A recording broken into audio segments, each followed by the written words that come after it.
There's a thread you follow. It goes among things that change, but it doesn't change. People wonder about what you are pursuing. You have to explain about the thread, but it is hard for others to see. While you hold it, you can't get lost. Tragedies happen, people get hurt or die, and you suffer and get old. Nothing you do can stop time's unfolding. You don't ever let go of the thread. That is The Way It Is by William Stafford, and a piece that both Spencer and I felt encapsulated our conversation. Spencer is an executive coach, group facilitator, and consultant committed to helping bring about an innovative Earth society that works for all. He is a very adept and insightful facilitator trained under both Thomas Hubel and Diane Michaud-Hamilton in the realms of human development, group dynamics, and improvisation. And in this conversation, we explore what building collective attunement, personal alignment, and community trust really means. What does collaboration really mean? And what are the micro skills of facilitation in really attuning and atoning to the space between us in a group, in a team, or simply in relationship? And how might we use rhythm and music and sound to come into deeper relationship to the space between us and to, I suppose, the qualities of collaboration in the room. And so this is a brilliant one for anyone in relationship, aka all of us, but also to those in leadership positions who lead teams and who work in teams and are really curious about how can we create more collaboratively and creatively alive spaces. Spencer also shares how he came across his absolute love of music and rhythm and voice for doing such work in leadership teams and in group environments. And in the episode did blank and didn't mention the connection to lineage of music through his father and grandfather. And so I wish to mention now that his father was an amateur Celtic and bluegrass musician, and his grandfather in New Orleans was an amateur saxophonist as well. So they were both very supportive of music, and music was always woven into Spencer's family events. And so you can just keep that in the back of your mind when you do come to hearing Spencer's story. But enjoy, and I hope this can bring some more nuanced insights and perspective to relationship and how we can tend to the space between us, pay attention to our kind of subtle energy competency, as Thomas Hubel calls it, and how we attune to collaborative environments. So I hope this colors and helps you in crafting stronger relationships, one-on-one and in group environments. Enjoy. Grab a tea, take a breath, notice the inhale, the exhale, and the space between. A moment in between moments. Here you are. You're listening to Spaces Between with your friend and host, L. Jeffrey. An open exploration into restoring connection in the 21st century in our personal lives, our relations, and our communities. What does it mean to live in relationship to the wholeness of who we are together? I'm not one for ads and am one for creating something beautiful with others, in this case, you. So if you enjoy our time together, I do invite you to subscribe on Spotify or Apple Podcasts, rate and leave a review for the show. And if you're feeling super generous and fueled and filled up by our conversations, you might even consider donating or soon joining my Patreon membership. Just visit www.spacesbetweenpodcast.com, where you'll also find show notes and other useful links and resources following these conversations. So this is it. Let's dive in.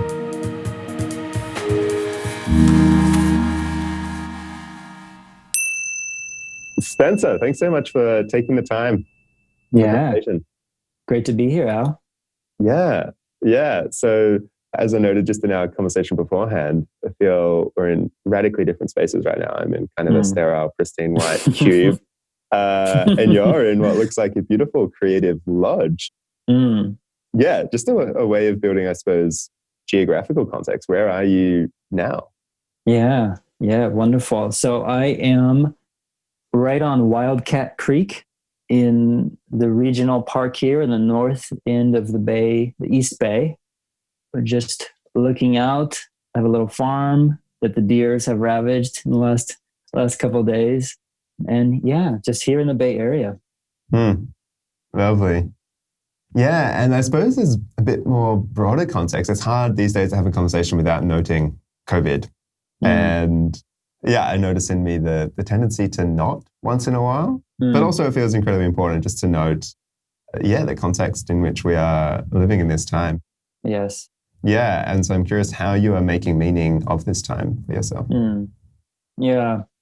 Yeah, no, that's interesting of not bringing it into awareness, because I think there's a way in which, or if you're doing digital work or online work already, there's a kind of normalcy of just being in this format.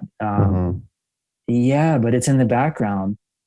I think for me, it feels kind of like a pressure cooker of anything that has been out of alignment, whether it's personal, whether it's social, in the course of the Black Lives Matter movement, anything that has not been in alignment with truth or with purpose is just bubbling up right now. It feels like the context I'm holding in is kind of like any unhealed trauma is rising to the surface to be integrated, to be seen, to be healed. That's been what jumps out at me. Yeah.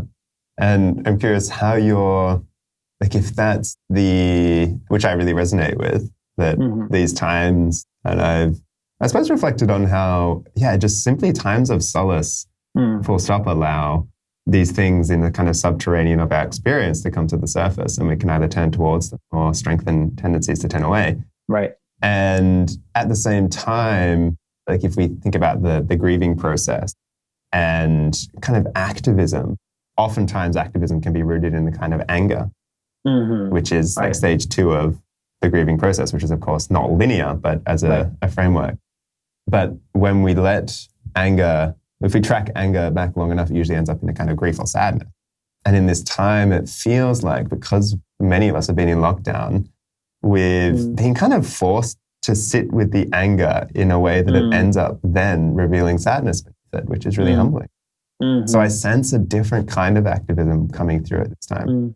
And I'm curious if you sense that, or in speaking about these misalignments or incongruencies kind of bubbling up, how you're experiencing us then dealing with those incongruencies and what you're noticing there.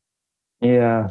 I mean, it feels like it does feel, this is the first time in my life that there's been this level of protest on a scale where it does feel like it's being integrated. So I agree with what you're saying of like, or at least how I'm relating to what you're bringing around the level of grief underneath the anger. And it feels like it's landing deeper in the culture. There's some kind of ripple where it's the seed is being planted. Like, I really do feel that. It feels different than previous kinds of protests and movements.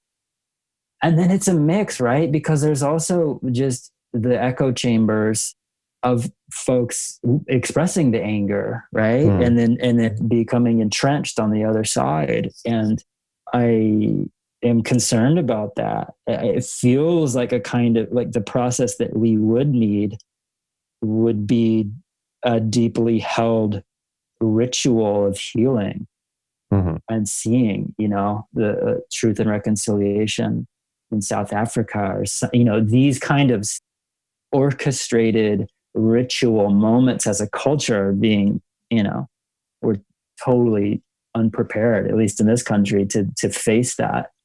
So it's a mix, man. I feel people leaning in. I feel something integrating in myself, in my networks, in the culture at large. And I see the oil and water, right? The moments where it's not, and there's no process to hold it. Yeah. There's times where I mean, in Melbourne, we have gone back into lockdown again, been teaching with the idea of coming out, and then we didn't get the message the first time. So it seems we've been sent back to our bedrooms.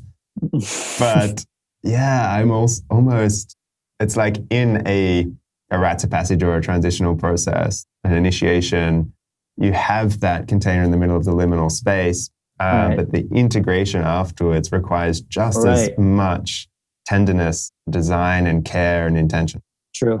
And yeah, it feels like lockdown brought out all of these things that have been wishing and wanting and needing to be addressed. And now again, though, in our kind of desire to burst back into the world, we're just not able to meet it with the tenderness that maybe it requires, such as ritual. Right. Yeah. How are you? I'm curious, and we'll forward to diving more into your work around collaboration and play and rhythm building and song. How are you in your own inner circle and communities? How are you tending to this time, this space, and these conversations? Yeah. Well, I have a son. I have a 4-year-old. So we've been pretty locked down. A lot of Disney helping the process of tending. But there's a level of depth in my own partnership with my wife, with my own family. A lot of healing, where it feels like the closest relations, right? Like I've had a lot of people around the world just reaching out, where there's that sense of wanting to connect and to digest and understand and look at oneself. How am I a part of this? What role am I playing? So I felt just a real nourishing leaning in from my whole network and a recommitment to practice, right? Like the space between the space itself amidst the chaos. What's the healthy place of accessing space? It's not dissociating from the situation, but like the mediator William Ury talks about, the going to the balcony as a mediator. Going to the balcony in these tense mediations or negotiations. And I think that's a beautiful image in this moment. And okay, how can I, understand that that's a privileged place to be able to take a moment to go to the balcony, right? To go out to the woods, to go to the ocean.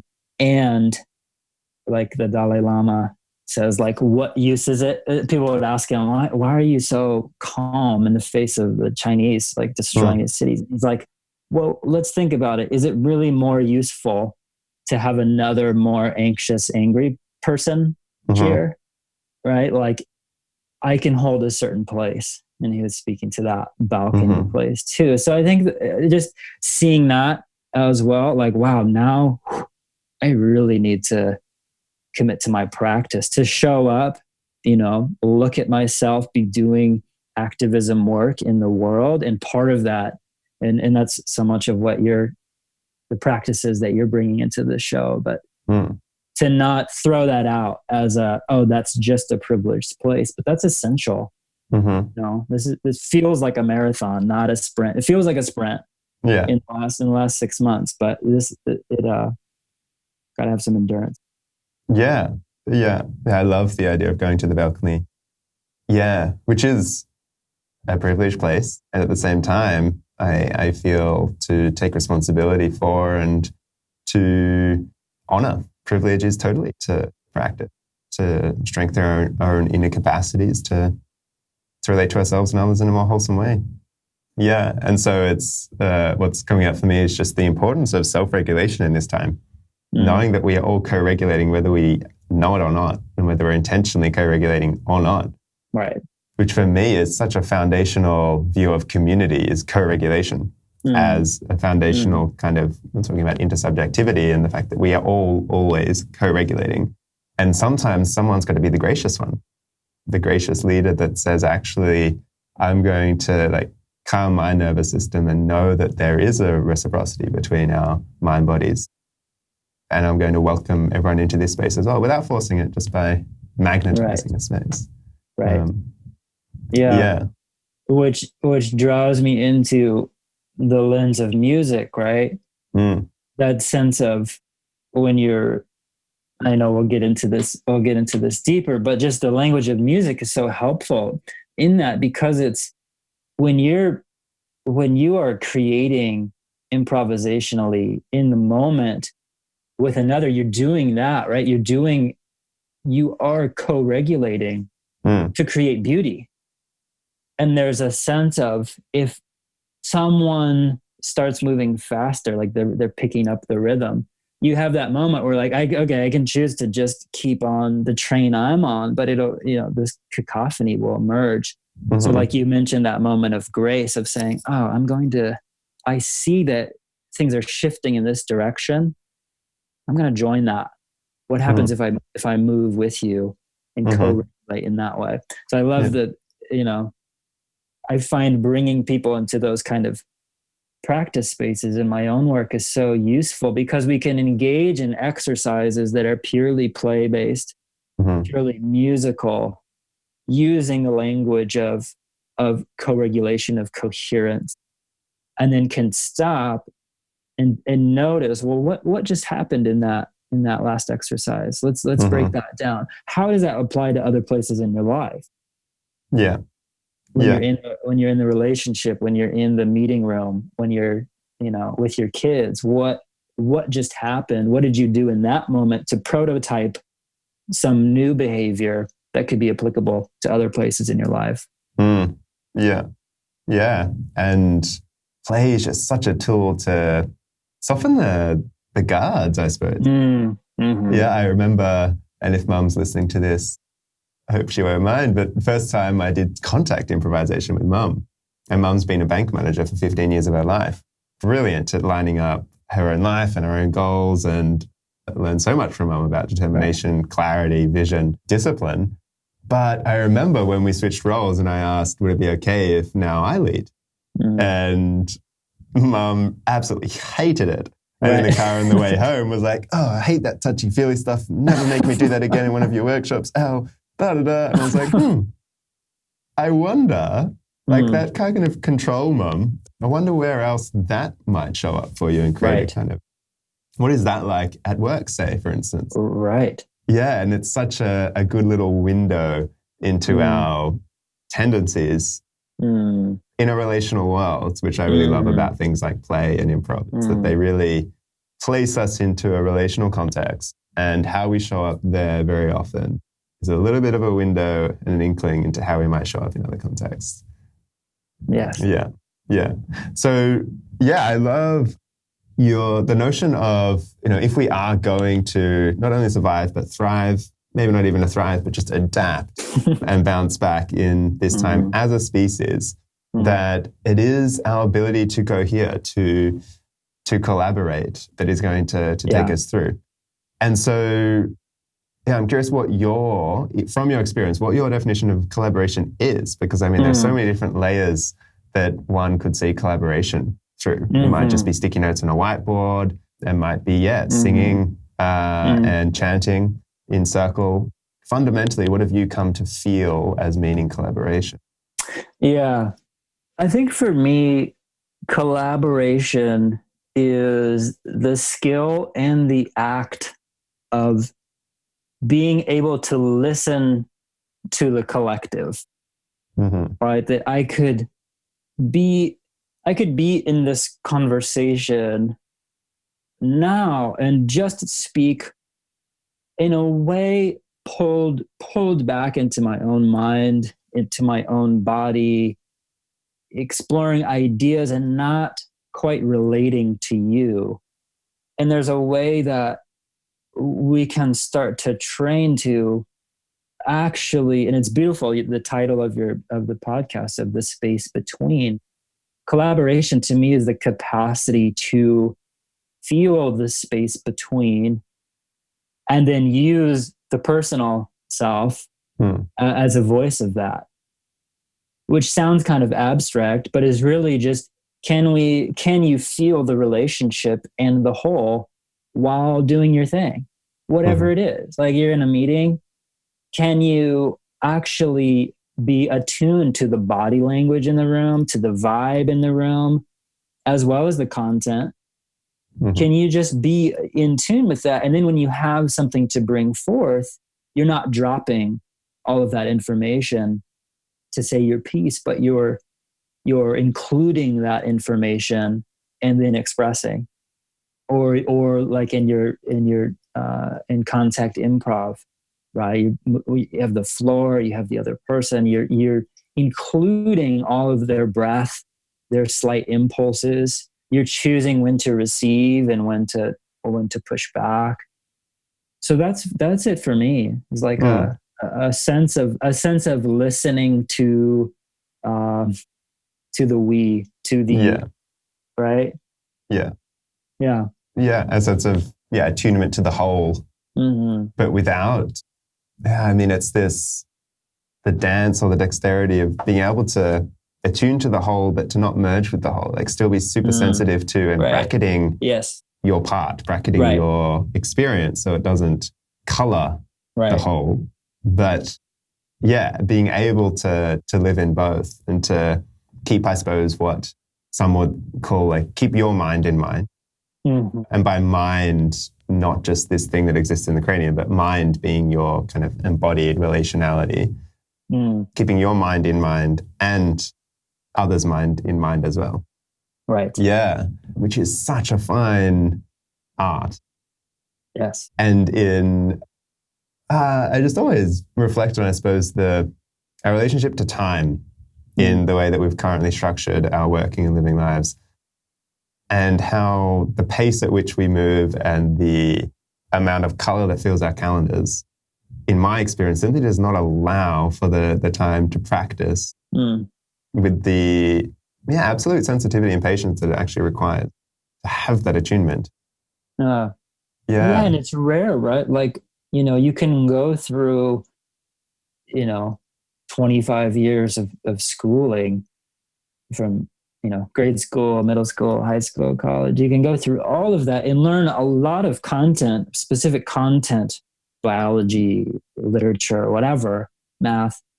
But it's so rare that there are teachers who are also, I mean, there's gems out there, but that there are teachers who are also observing process, not just content. To be like, okay, you two are going to do this biology report, like go work together, come back, and you're graded on the content. But what if there were a lens and moments of check-in about process as well? How is the collaboration itself unfolding, right? Oh, it seems like you're making all the decisions because you're louder, or hey, or the flip side, someone who's not bringing their voice forward, or a team that gets caught in wanting to be so equitable that no decisions get made. It would just keep going around and around, right? Yeah. Been in there before. Yeah, right.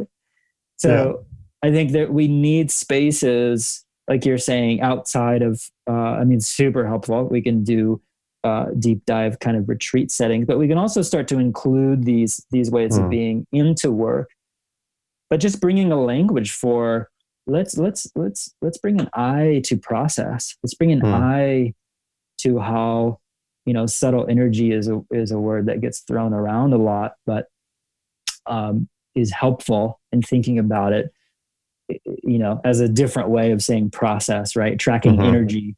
Yeah. Let's track process. And then people generally go, okay, I know what the vibe is like.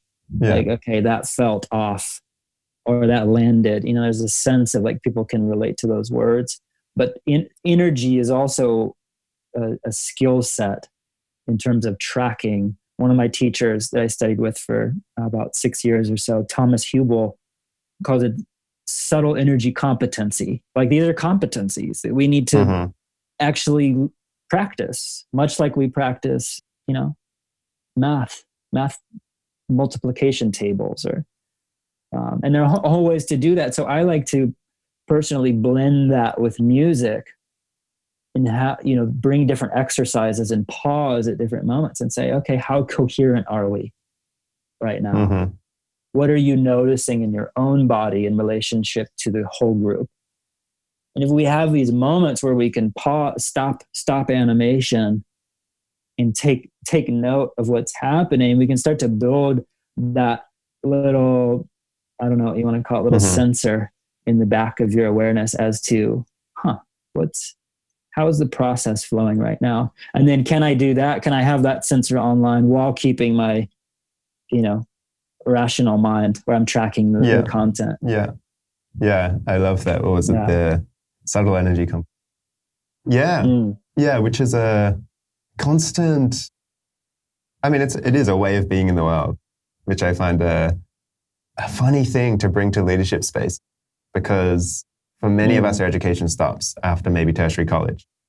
And professional development spaces, it would take a lot to enroll people into a process, especially when this very subtle and nuanced work we're doing is actually about shifting their way of being in the world. Right. Not just about learning nonviolent communication and the 3 steps. Like process work isn't just step 1, 2, 3. Right. It's this metacognitive development. And so, I suppose I got a number of questions.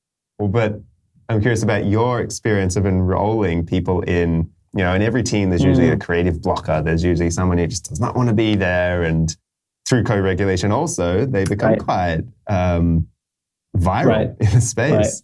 How do you enroll creative blockers in a playful process?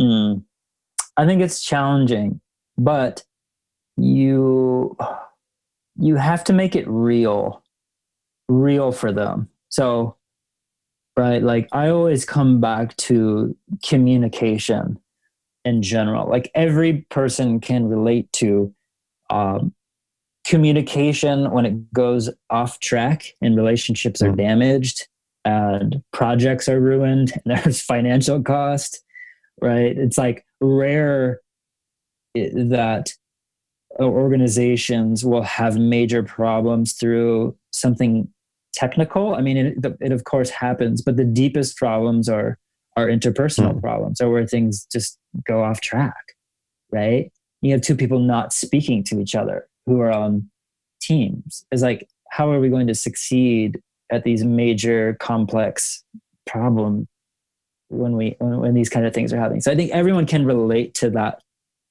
the sense when communication breaks down. So I think you have to work with people to make it real. And I don't know if someone's like, there are also times and spaces where you have to adapt. There's working with folks one-on-one around bringing the blockage, giving voice to the blockage, right?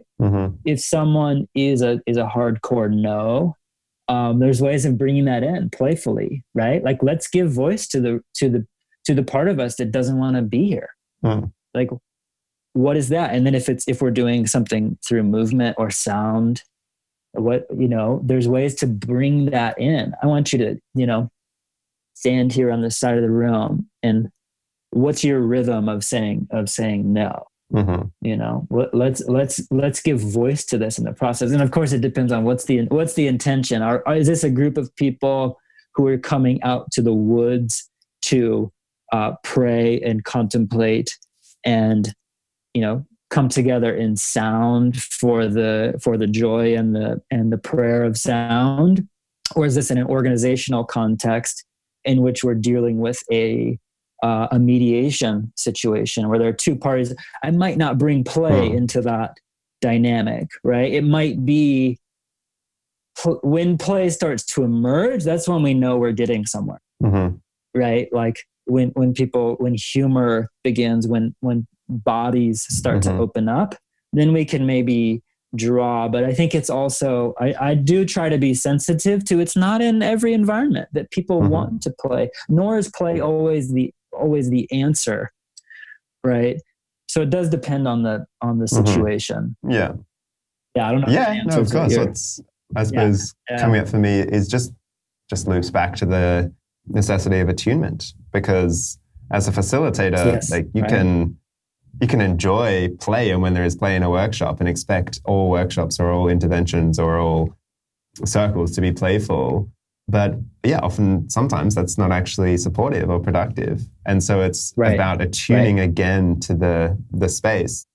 And I've really sat on the notion of the pregnant possibility, the subterranean beneath the words that are being spoken, like what is laying dormant that is, when someone speaks, they're trying to articulate something that is totally wordless as best they can. And as a facilitator, it is our almost responsibility to connect with the wordless behind what's being spoken, to connect with the pregnancy in that person or this group, like what's wanting to be birthed but is totally wordless. And how can we not like prematurely bring it out? Because that's not our role, but how can we help them bear it and for it to emerge? Right. Beautiful. And that, like, the language that you're using there is really cool because it has the language and framing of myth and of poetry and of play. I think that's what feels really powerful for me. It's having a mindset of music, of resonance, of improv, of play. But you might approach a situation, and if someone saw you from the outside, it's like, well, that's not very playful. But inside, that's what's happening, right? Like you're playing with different polarities. You're playing with energy. Who feels, okay, that's great. Who feels differently about that, right? You're creating a rhythm right there.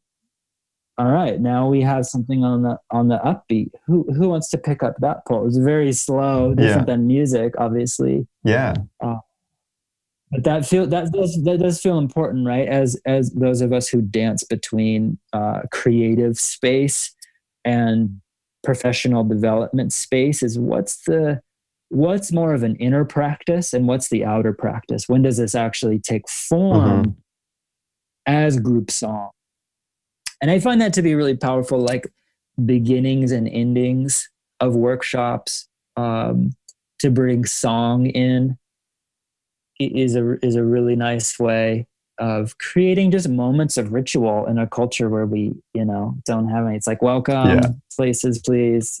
Okay, the workshop is beginning. No, what if we gather into song in the beginning? And some people, be on the outskirts, but you start hearing and feeling people sing. And I think most people, it touches a place of longing. Work could be like this, or community living could be like this, or I didn't know these parts of myself were allowed in this space, or I didn't even know these parts of myself. How did you I mean, I'd just love to hear a little bit about how you came to this, like your own personal journey of revelations that led to the work of rhythm and sound, like the importance of the invisible in a sense. I mean, I think in that framing of school, right? Like, I think there was always a part of me that could feel, how do I want to say it? Almost like a lack of the sacred, one could say, of like, what is it? It's not necessarily nothing against church, but in certain church spaces, my family didn't go to church, but I would, there's something that I couldn't quite name that I would feel in different moments. And for me, the thread of those moments was often one in the context of natural beauty. Those are the giant sequoias, the California coast, the high Sierras, this sense of peace and wholeness. And then two, in the context of music, one being a totally solo experience on the mountaintop when there's no humans around and I'm on this giant rock. I feel amazing. I feel whole in a way. And then two, here I am in the midst of this, group of people. We're all, drumming or playing guitar, someone's singing. I grew up in kind of a hip hop environment. So that was like, you could, in my hometown, it was either, punk rock or hip hop. And I was like, okay, I like the hip hop feel.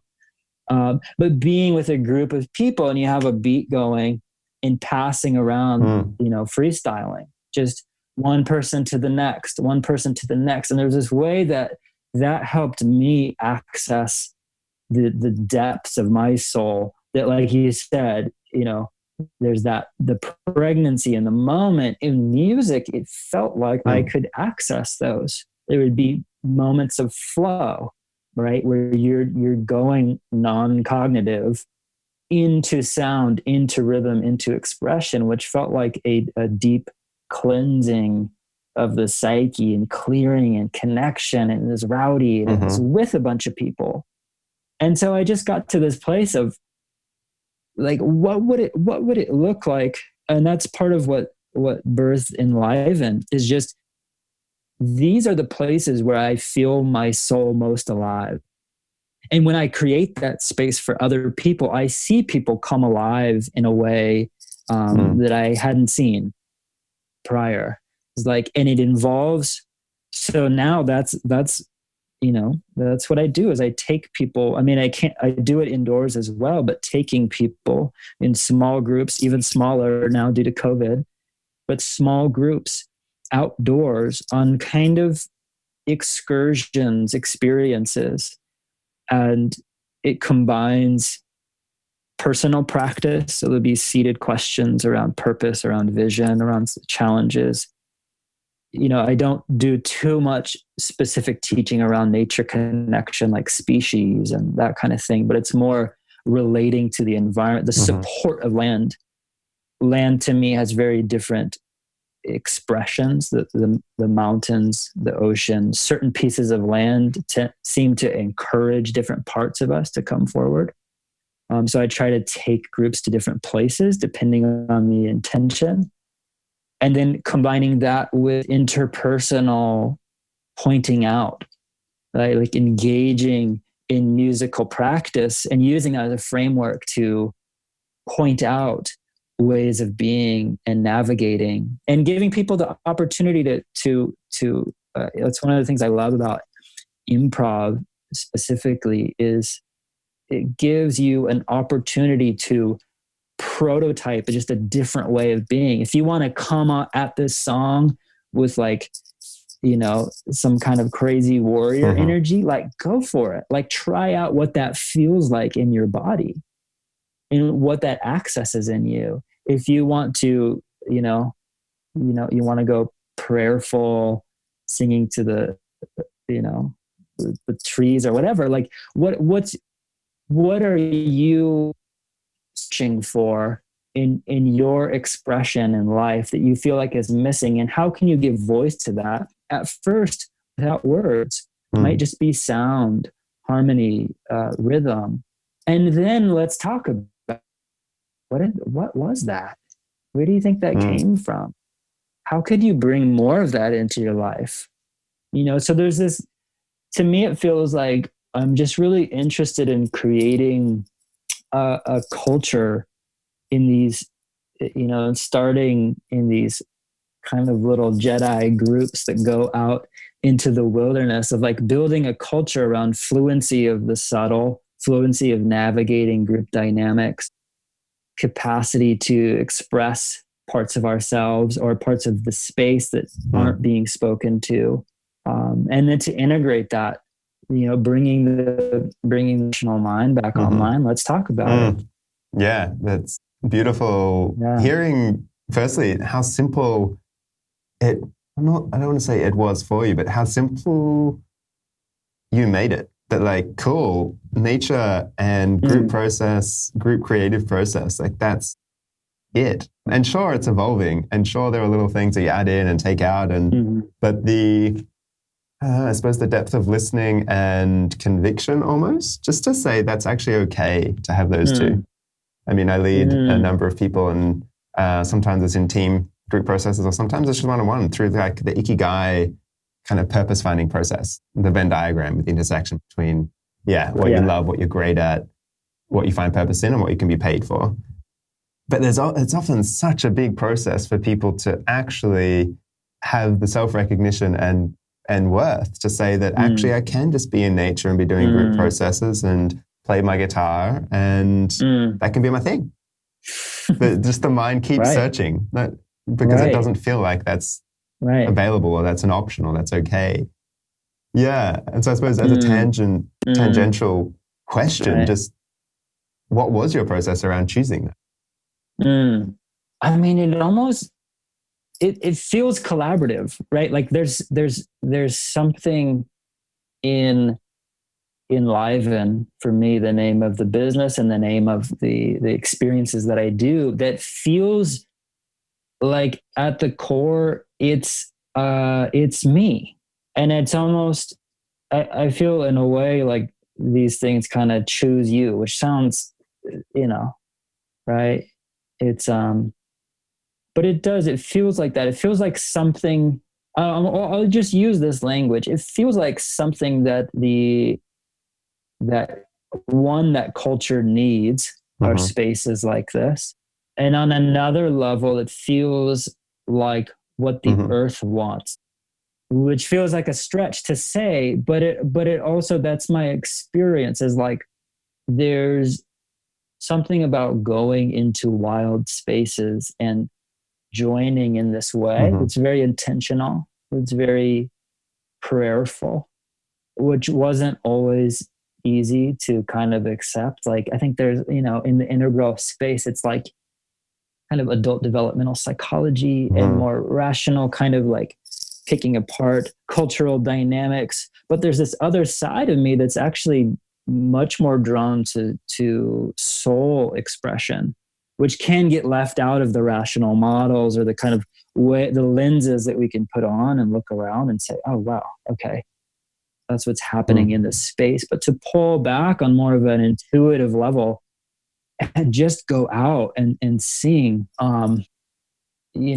guess, I felt really drawn to that. And I don't know how I could do anything other. I've tried, man. No, I can just see it radiating through that smile. I've tried. No, it's such a beautiful thing. And just hearing stories, which is why I kind of felt to land on it for a moment, hearing stories of that for people models the possibility of just listening, honoring what's being heard, and just letting it guide you. It's funny, as we are in this in-between time where, in my experience, we are all experiencing many aspects of self and the we space that are invisible and that we can try and rationalize ourselves around. We can try and mentalize our way out of grief and sadness and anger, and you can't rationalize love. You can't rationalize that which we really care for, and I think many of us are starting to appreciate that. And so it's funny as we now navigate trying to put words around our experience, and we find ourselves saying, like, it sounds wafty, but I'm going to say the word the universe just told me, or I just felt it was a sign from the universe. But so as we now try and find words to describe the felt experience of what I feel many of us are experiencing, yet these terms have kind of been just labeled or disregarded as wafty and woo-woo and not important, but we find ourselves using them now, and more people. Right. Yeah, that we're kind of bringing a new sense of meaning to them, or at least we're appreciating them in different ways, which is great. Yeah. So, thank you for modeling. Totally. Yeah.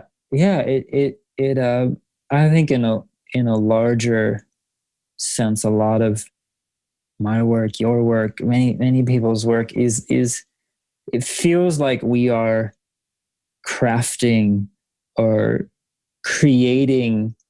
Like, what does it mean to build culture that includes these dimensions, that includes transpersonal dimensions? And what is the language from that? So like you said, like sometimes we pick up the language of, whatever, like the universe told me to come here.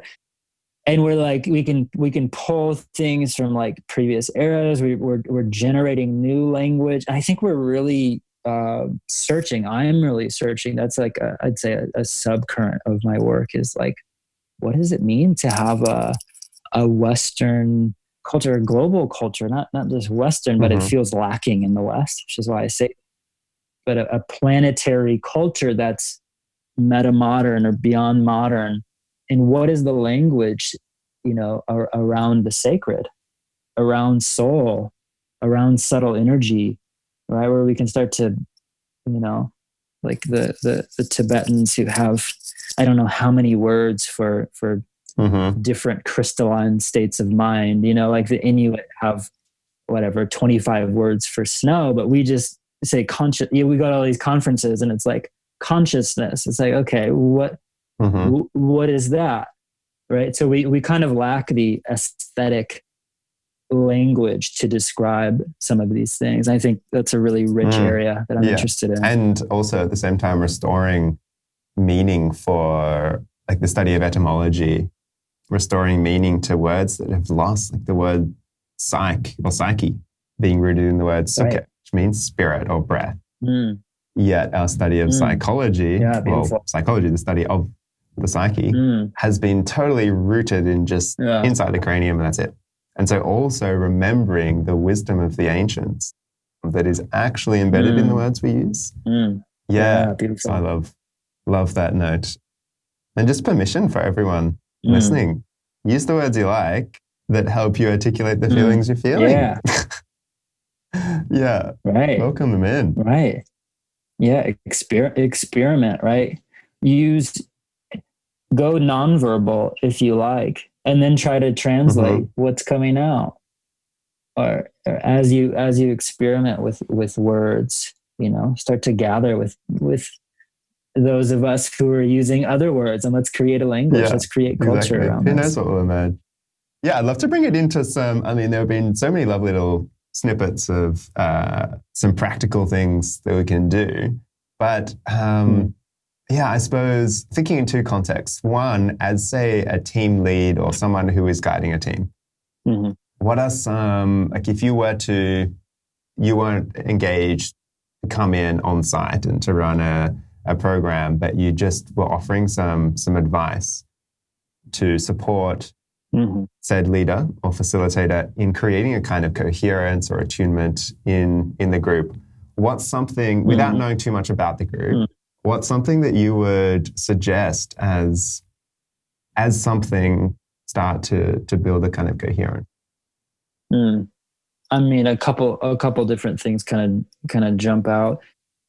One is just bringing attention to the animal body, to the somatics in the room, and bringing that lens just as you walk in.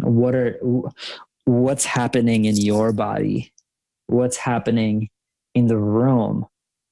And of course, it depends on the context, but to start to include this kind of language, like we're so porous to one another and we don't give it credit, right? And we're picking up so much information in the background in group context. And just to experiment, starting to bring that information forward. So you might walk into a room and like feel angry or feel like super, super energized. And maybe previously you were tired, you had a dragging morning or whatever. To try to shut down, that might be something that's in the space where people are either calling you into that, or there's some kind of anger that's present in the space. To start to include our own bodies, what we're picking up, what's happening in other people, and then to experiment in different moments and speaking to it. Man, I just feel pissed off right now. Has anybody else? How are you guys doing? I feel pissed off. What's going on? You might bring that in, and it versus, okay, walk in, take stock, and kind of launch into your agenda for the morning and sort of push through. And of course, that's tricky to do, right? It would require that person having a background practice where they are working to establish a sense of what's happening in their own body, in their own mind space, right? So that when I walk in the room and something comes out of left field that I wasn't expecting, I can actually track it. And I can choose whether to bring it in. If I feel anger, it could be mine. We're very porous. It's possible something just happened in the room, or someone's extremely angry, and you're picking that up because we're super sensitive. And a lot of like rational leaders don't think that they're like intuitive, quote unquote. But it just means you're in tune with your body, you know? So that's one of the main things I try to get people to in one-on-one coaching or in group context is like, come on, just include the body. Just really, most people have an experience of pets or this kind of thing. Like we have those sensitivities. We just usually, again, with language, right? We usually don't speak to them. It's something we might notice and then we adapt our behavior accordingly into how we're leading, but we rarely make that the thing that we would bring out as a facilitation move. Yeah. So that's a one. Yeah. In some sense risky depending on the culture in which you're already in, but also incredibly important in then building that or modeling. That it's not just emotional intelligence even, it is somatic bodily intelligence. And by, again, choosing to be the gracious leader that does actually say, you know what, this morning I am pretty pissed off. I don't know, this might impact my way of being in the meeting today, but is everyone else feeling that? Like, how is everyone else? Just really modeling the ability to welcome that to the space. I love that. And it's not it's a really humble invitation. It's you just offering all that is there that you're aware of. It's not you even asking for anything or inviting anything in the room. It's not an activity. It's just awareness and communication, which I love. Yeah. How about in a one-on-one, say, relational context? So I'm thinking about either romantic relationships or just very close friends.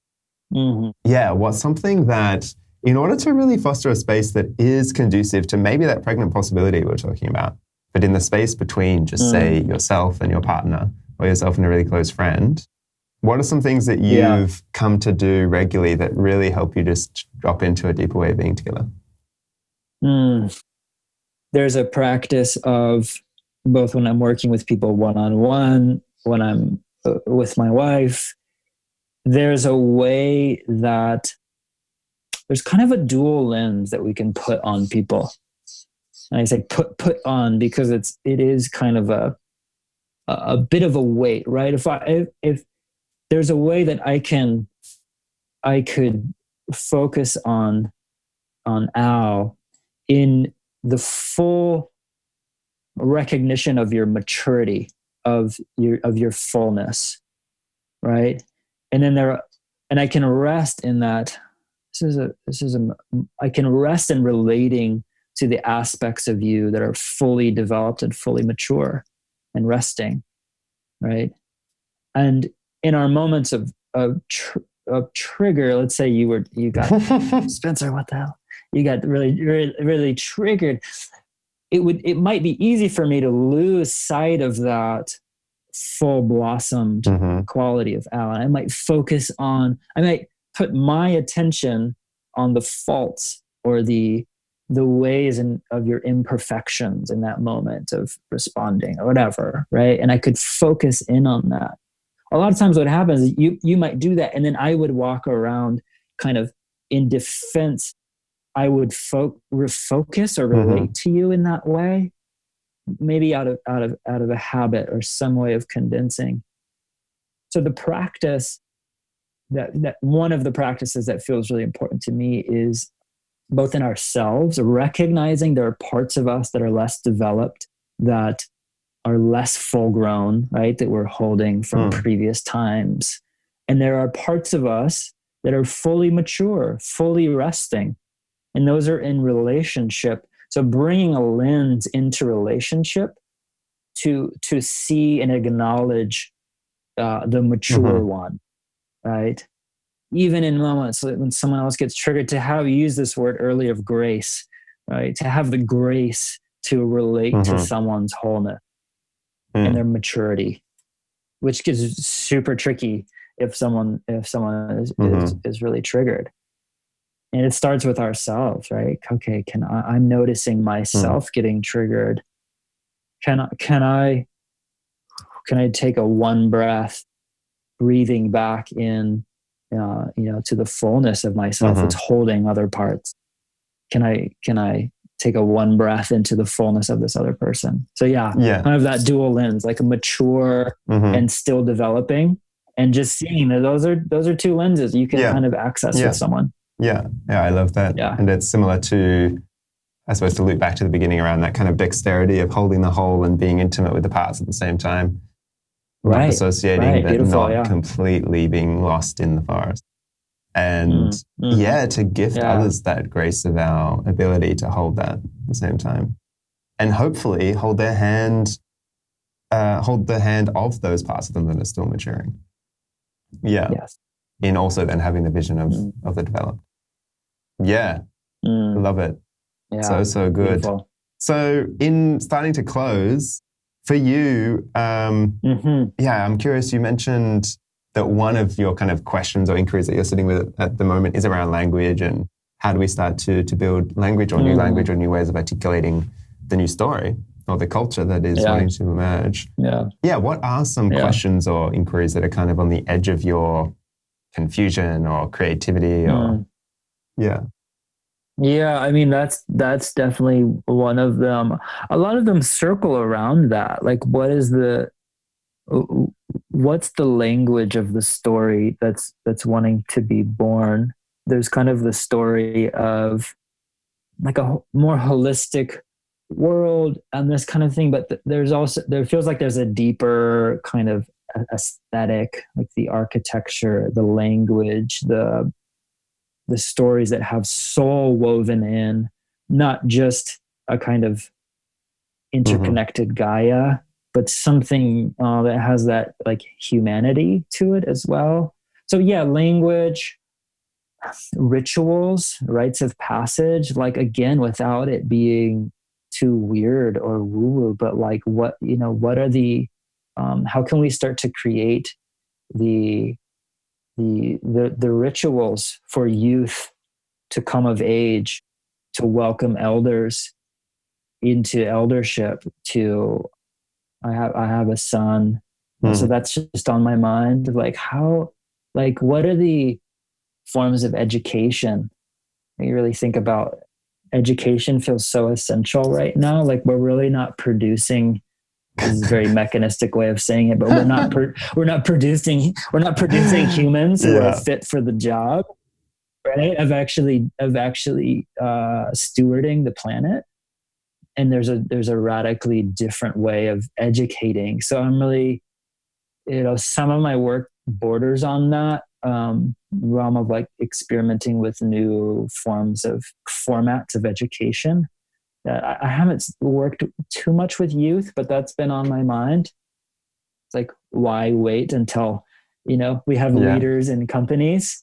Why not start when they're 8 around, all this stuff that we've talked about for the last hour?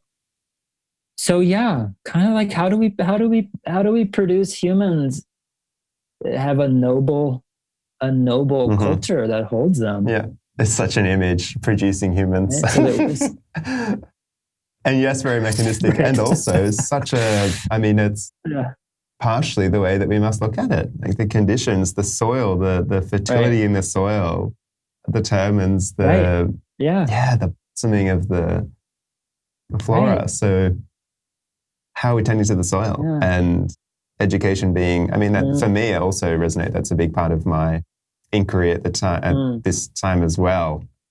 It sounds like we've both kind of begun working with leaders, and a lot of our work is really about undoing or just loosening the guard or opening up to a broader perspective. Impression of what if there was, I don't believe there will ever be no undoing to be done, but what if we could create our socialization system, which is the education system, in such a way that it would mean there is less undoing to be done in order to achieve the desired result. Yeah. With hopefully a big dousing of a humanistic approach at the same time. Yes. Lovely. Yeah. Well, it's been such an emergent, and I love the pace of our conversation. So thank you for really, allowing it just to flow as it has. How do you, or would you like to invite people to connect with you and stay connected? Yeah, my website, enlivenacademy.com. I do one-on-one coaching, starting up an academy, which is more teaching some of these facilitation skills. And then if you're in the Bay Area locally, I do a monthly outing to different wild spaces around the Bay Area in small group. And then lastly, more organizational design through Delta Developmental.